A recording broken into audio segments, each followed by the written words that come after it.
Okay, let's unbox this AiMOR smart calendar.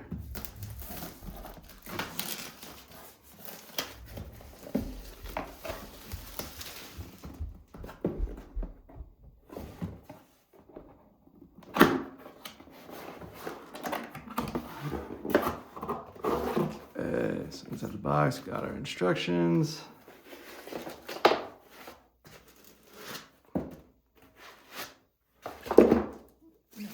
Calendar unit itself.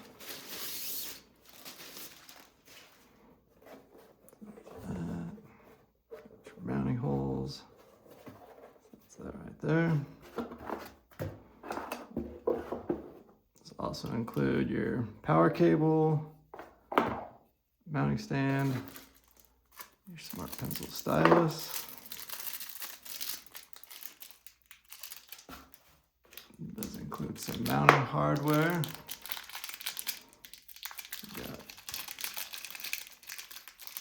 screws and drywall anchors. And that's everything in the box. So good to go.